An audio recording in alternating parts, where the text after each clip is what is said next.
Hello and welcome to another edition of Teri Talk. You may be wondering why I'm here at Fitness Together in Norfolk, where I take a class every now and then and complain about it all week.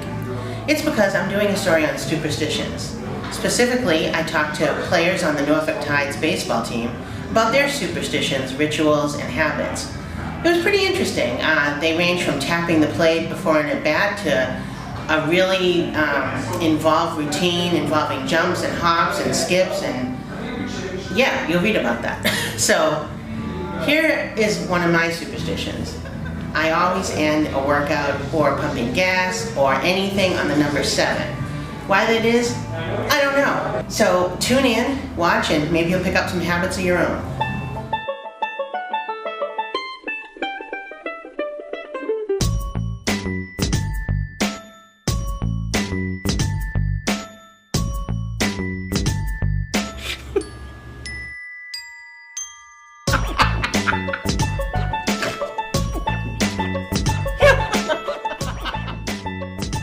That was good.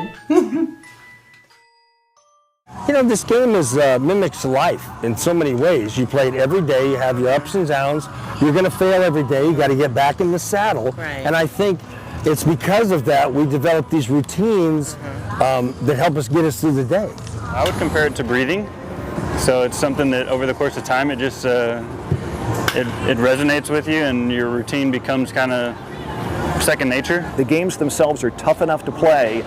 No need to offend the baseball gods or whatever spirits out there might have any impact on what's happening out there. What's the longest you've ever worn like a shirt or underwear or socks during a good streak?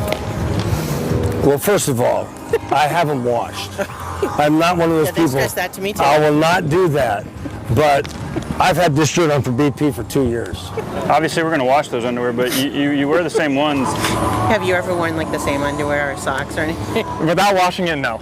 No, definitely not. Most players, you'll note, especially their first at bat in the game, they'll walk up with their bat and they'll take the bat and they'll tap both the umpire and the opposing catcher on the shin guards, which is kind of a baseball way of saying, you know, hello, how are you, nice to see you. It's really just the way that I personally handle my batting gloves and grab the bat and actually physically, you know, get into the box. I'll tap the back of home plate and then tap the inside corner of home plate, and then do one bat twirl, and then from there I kind of time when I get ready after when the pitcher's ready. I pick the ball up, I walk back over the back of the mound. After I touch the sprinkler, I jump up in the air before I get on the mound and start warming up. As high as I can go. I do always swing the same model bat, and it has to be 34 inches, 31 and a half ounces. And I get them from Louisville Slugger, and it has to be tan. I don't know. That's the color I think looks best in my hands. You know, when I look down, I feel like it looks the best. I have been guilty of after really good games going back to the same restaurant for lunch, ordering the same thing. So I've definitely done that. Why do you think you do that? Something clicked, and I don't know. You don't know if it's the food or what it is, but something about that day brought out the best in you. And you're just trying to capture some of that magic again and kind of make it happen again. So, you know, as stupid as it sounds, maybe it was the lunch.